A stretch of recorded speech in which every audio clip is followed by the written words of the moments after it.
नमस्कार दोस्तों, एसएससी ज्ञान में आप सभी का स्वागत है। आज हम इस वीडियो में रेलवे ग्रुप डी का 2018 में जो एग्ज़ाम हुआ था उसके 2 नवंबर की सेकेंड शिफ्ट में पूछे गए जीके जीएस व साइंस के सभी प्रश्नों को इस वीडियो में पढ़ेंगे। तो जिन बच्चों का ग्रुप डी का एग्ज़ाम लगा हुआ है जो नवंबर से स्टार्ट हो जाएगा, तो आप लोगों के पास लगभग 2 महीने का समय है। तो आप लोग चैनल से जुड़ जाएं। आप लोगों को इस चैनल पर सारे प्रीवियस ईयर में जितने भी 18 और 21 में एग्ज़ाम हुए थे उनके सारी शिफ्टों के वीडियो का रिवीजन करने को मिल जाएगा। तो आप लोग चैनल से जुड़े रहें और अपनी तैयारी अच्छे से करते रहें। तो बढ़ते हैं अपने आज के वीडियो में और देखते हैं 2 नवंबर की सेकेंड शिफ्ट में किस टाइप के और कैसे प्रश्न पूछे गए थे।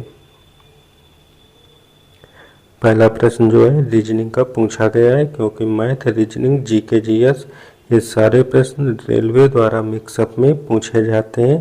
तो आप लोग मैथ और रीजनिंग के प्रश्नों को हल करते चलें। जीएस का पहला प्रश्न है 2017 में इंदिरा गांधी शांति निशस्त्रीकरण और विकास पुरस्कार किसे प्रदान किया गया। तो इसका राइट आंसर हो जाएगा यह पुरस्कार मनमोहन सिंह को प्रदान किया गया था। तो ऑप्शन 3 इसका राइट आंसर हो जाएगा।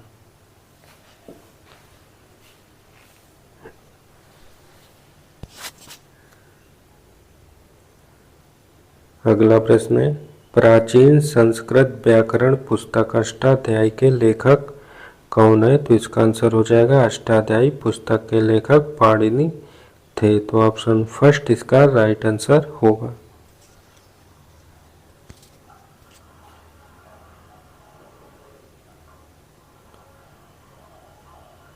अगला प्रश्न है निम्न में से कौन सा कथन गलत है। तो पहला कथन है यदि उत्प्लावक बल वस्तु के भार से कम हो तो वस्तु तैरती रहती है। तो पहला कथन ही इसका गलत है। तो ऑप्शन 1 इसका राइट आंसर होगा।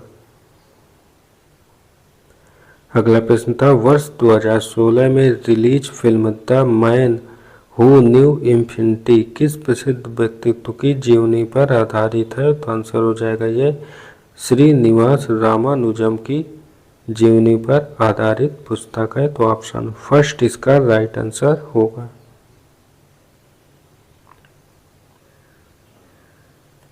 अगला प्रश्न था डेजर्ट राष्ट्रीय उद्यान कहाँ पर है। तो आंसर हो जाएगा यह राष्ट्रीय उद्यान राजस्थान में है। तो ऑप्शन 4 इसका राइट आंसर होगा।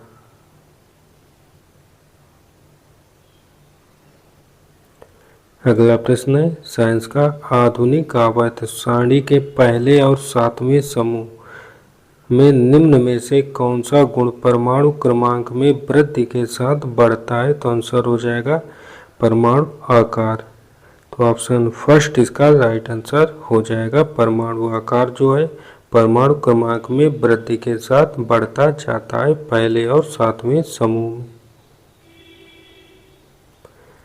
अगला प्रश्न पूछा गया था जब वाष्पीकृत कार्बन एक निष्क्रिय गैस के वातावरण में घनीभूत होता है तो कौन सा बनता है। तो आंसर हो जाएगा तब फुलेरेन बनता है। तो ऑप्शन 4 इसका राइट आंसर होगा।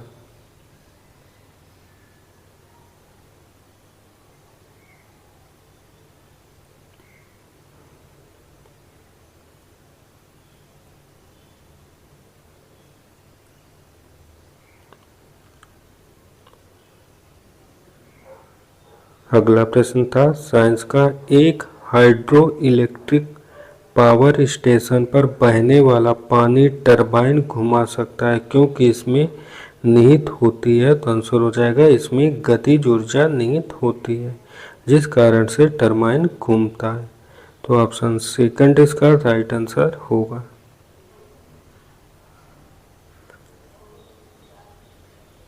अगला था आयनिक यौगिकों में आयन एक दूसरे को आकर्षित करते हैं और मजबूत द्वारा जुड़े होते हैं। तो आंसर हो जाएगा मजबूत वैद्युत स्थैतिक बलों के द्वारा जुड़े होते हैं।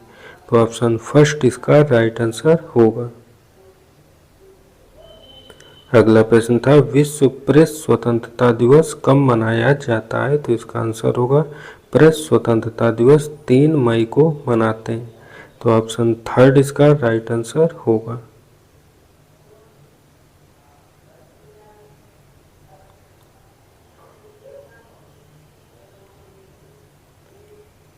अगला प्रश्न था bitcoin, DASH, Ethereum, Monaro, Litecoin और जेड कैश जैसे क्रिप्टो मुद्राओं का उपयोग करके परियोजनाओं के लिए धन एकत्रित करने के अनियमित साधनों को क्या नाम दिया गया है? तो आंसर हो जाएगा इन साधनों को इनिशियल कॉइन ऑफरिंग नाम दिया गया है। तो ऑप्शन थर्ड इसका राइट आंसर होगा।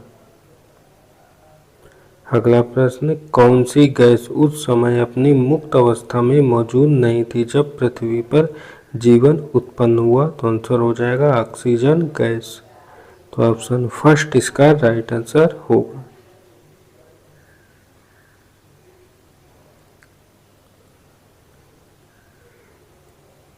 अगला है किसको बंगाल, बिहार और उड़ीसा में लॉर्ड कॉर्नवालिस द्वारा शुरू किया गया था? तो आंसर हो जाएगा लॉर्ड कॉर्नवालिस के द्वारा बंगाल, बिहार, उड़ीसा में स्थायी बंदोबस्त प्रणाली को शुरू किया गया। तो ऑप्शन सेकंड इसका राइट आंसर होगा। अगला प्रश्न है किस तत्व के परमाणु में उपस्थित इलेक्ट्रॉनों की संख्या इसके बराबर होती है? तो आंसर हो जाएगा यह परमाणु क्रमांक के बराबर होती है। तो ऑप्शन फर्स्ट इसका राइट आंसर हो जाएगा।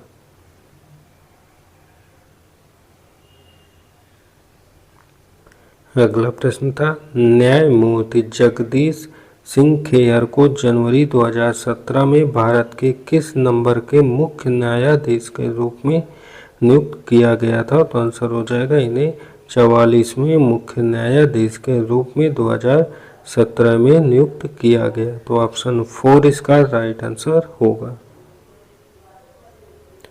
अगला है उस व्यक्ति की पहचान करें जो समूह से संबंधित नहीं है? तो विश्वनाथन आनंद, पेंटाला हरिकृष्णा, कोनेरू हम्पी और साइना नेहवाल। तो साइना नेहवाल जो है यह बैडमिंटन से संबंधित है, बाकी सभी जो है शतरंज खेल से संबंधित प्लेयर है। तो ऑप्शन फोर इसका राइट आंसर हो जाएगा। अगला प्रश्न था किस संघ के प्राणी अनन्य रूप से समुद्र में मुक्त जीवन जीने वाले प्राणी होते हैं? तो आंसर हो जाएगा शूल चर्मी, जिन्हें इकाइनोडर्मेटा कहा जाता है। तो ऑप्शन फर्स्ट इसका राइट आंसर हो जाएगा। अगला प्रश्न है कौन वे क्षेत्र हैं जहां घनत्व के साथ ही दाब अधिक होता है? तो आंसर हो जाएगा दाब वे क्षेत्र होते हैं जहां घनत्व के साथ ही दाब अधिक होता है। तो ऑप्शन फर्स्ट इसका राइट आंसर होगा।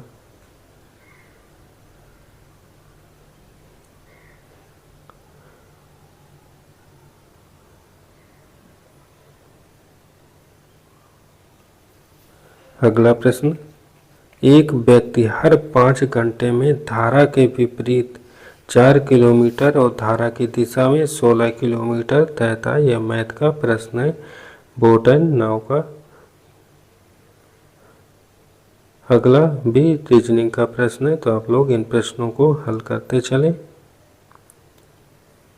अगला प्रश्न था तांबा की प्रतिरोधकता कितनी होती है? तो आंसर हो जाएगा 1.69 इंटू 10⁻⁻8 ओम मीटर जो है तांबा की प्रतिरोधकता होती है। तो ऑप्शन फर्स्ट इसका राइट आंसर होगा।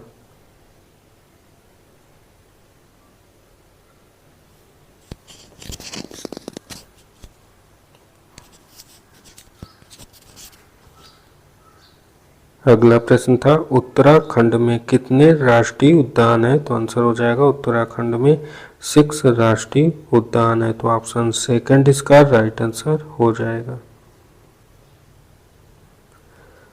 अगला था पुरातन एकाधिकार और प्रतिबंधित व्यापार व्यवहार अधिनियम 1969 को प्रतिस्थापित करने वाला अधिनियम कौन है? तो आंसर हो जाएगा प्रतियोगिता अधिनियम। तो ऑप्शन फर्स्ट इसका राइट आंसर होगा। अगला प्रश्न था, तात्कालिक वेग और औसत वेग तब बराबर होते हैं जब वस्तु, तो आंसर हो जाएगा शून्य त्वरण हो तब। तो ऑप्शन 4 इसका राइट आंसर होगा।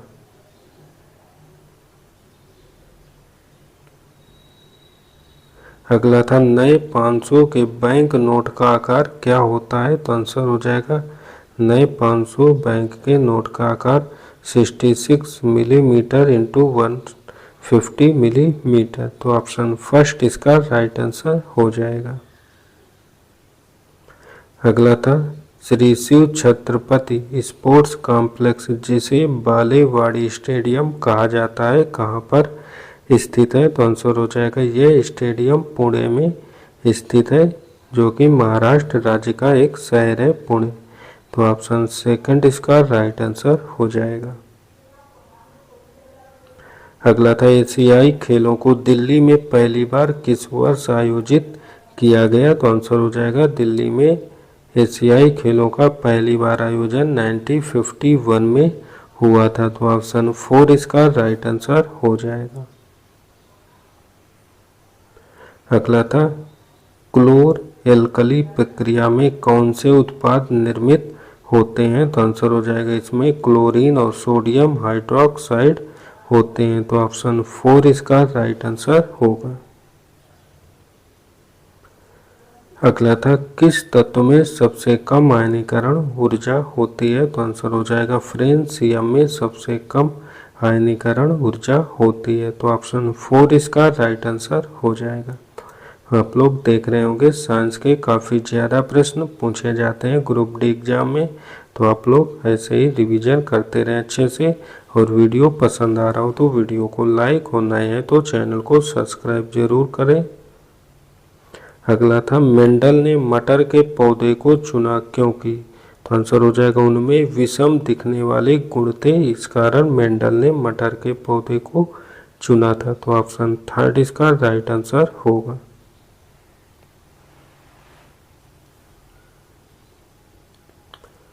अगला प्रश्न है, निम्नलिखित पर ध्वनि तरंग भ्रमण करती है, तो आंसर हो जाएगा विभिन्न माध्यमों में भिन्न गति से ध्वनि तरंग भ्रमण करती है। तो ऑप्शन 4 इसका राइट आंसर होगा। अगला था, कौन सी गैस विकसित होती है जब जिंक हाइड्रोक्लोरिक एसिड के साथ अभिक्रिया करता है, तो आंसर हो जाएगा तब हाइड्रोजन गैस विकसित होती है। तो ऑप्शन सेकंड इसका राइट आंसर होगा। अगला था, प्रधानमंत्री भारत में प्रधानमंत्री रूप में नियुक्त होने के लिए पात्र होने की न्यूनतम आयु सीमा कितनी है, तो आंसर हो जाएगा प्रधानमंत्री के लिए 25 ईयर्स की और राष्ट्रपति के लिए 35 ईयर्स की आयु होनी चाहिए।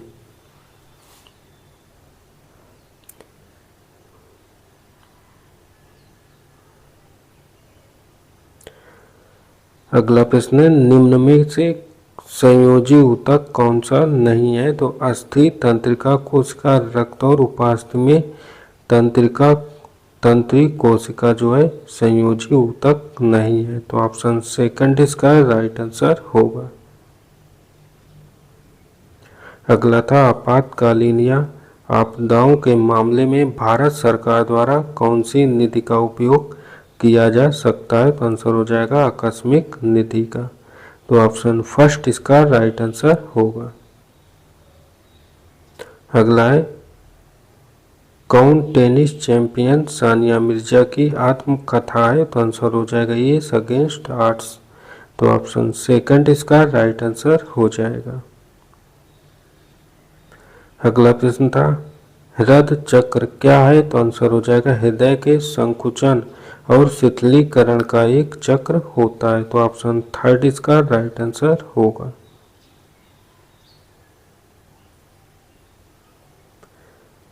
अगला प्रश्न था, किस राज्य ने शहरी गरीबी को कम लागत वाले भोजन प्रदान करने के लिए इंदिरा कैंटीन योजना शुरू की थी, तो आंसर हो जाएगा कर्नाटक राज्य ने। तो ऑप्शन फर्स्ट इसका राइट आंसर होगा।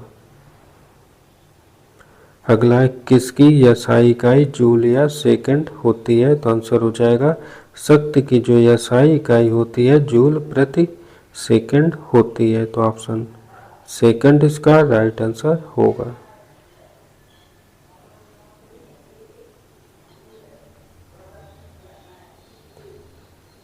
अगला प्रश्न है किसने इजार दरी व्यवस्था की शुरुआत की जिसके अनुसार राजस्व एकत्र करने का अधिकार उच्चतम बोली लगाने वाले को 5 साल की अवधि के लिए दिया गया था, तो आंसर हो जाएगा वॉरेन हेस्टिंग ने, तो ऑप्शन 4 इसका राइट आंसर हो जाएगा। अगला प्रश्न था इलावेनिल मीना कांडासामी कौन है, तो आंसर हो जाएगा ये कवि लेखक और कार्यकर्ता हैं, तो ऑप्शन 3 इसका राइट आंसर होगा। अगला प्रश्न है निम्न में से किस मामले में कोई कार्य नहीं होता है, तो सुमन एक पुल में तैर रही है तो इसमें कार्य हो रहा है, तो यह सत्य है। एक इंजन ट्रेन को खींच रहा है तो इसमें भी कार्य हो रहा है। एक पवन चक्की कुएं से पानी निकाल रही है तो इसमें भी कार्य हो रहा है। और एक गधा अपनी पीठ पर वजन लेकर चल रहा है तो इसमें कोई कार्य नहीं हो रहा है, तो ऑप्शन 4 इसका राइट आंसर हो जाएगा।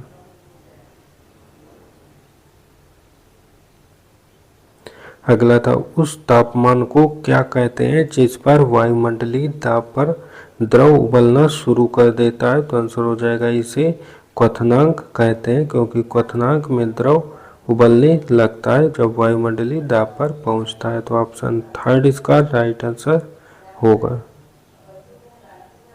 अगला है विभवांतर 40 वोल्ट और 0.5 कूलाम के आवेश को प्रेषित करने के लिए किया गया कार्य कितना होगा, तो हम लोग जानते हैं किया गया कार्य W बराबर विभवांतर V इंटू आवेश C, तो यहाँ से विभवांतर 40 वोल्ट और आवेश 0.5 दिया हुआ है, तो यहाँ से आंसर हो जाएगा 20 जूल, तो ऑप्शन 2 इसका राइट आंसर हो जाएगा। अगला प्रश्न है इथाइन जिसे C2H2 का मोलर द्रव्यमान होता है, तो इस आंसर को बोर्ड द्वारा हटा दिया गया था क्योंकि इसमें कोई भी ऑप्शन सही नहीं थे, तो इस प्रश्न को आप लोग क्या आंसर होगा कमेंट बॉक्स में इस प्रश्न का आंसर जरूर शेयर करें। देखते हैं कितने बच्चे इसका राइट आंसर देते हैं।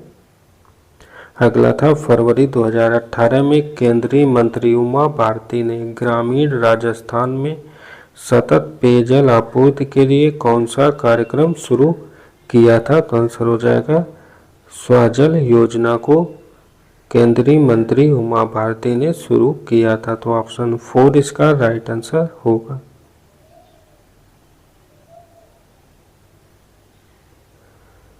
अगला प्रश्न है विस्थापन की SI इकाई क्या होती है, तो आंसर हो जाएगा इसकी SI इकाई मीटर होती है, तो ऑप्शन 2 इसका राइट आंसर होगा।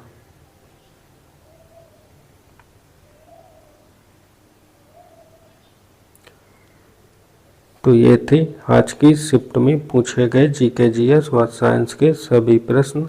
अगर वीडियो पसंद आया हो तो ऐसे ही वीडियो देखने के लिए वीडियो को लाइक व चैनल को सब्सक्राइब जरूर कर लें। मिलते हैं अपने अगले वीडियो में, तब तक के लिए नमस्कार, जय हिंद।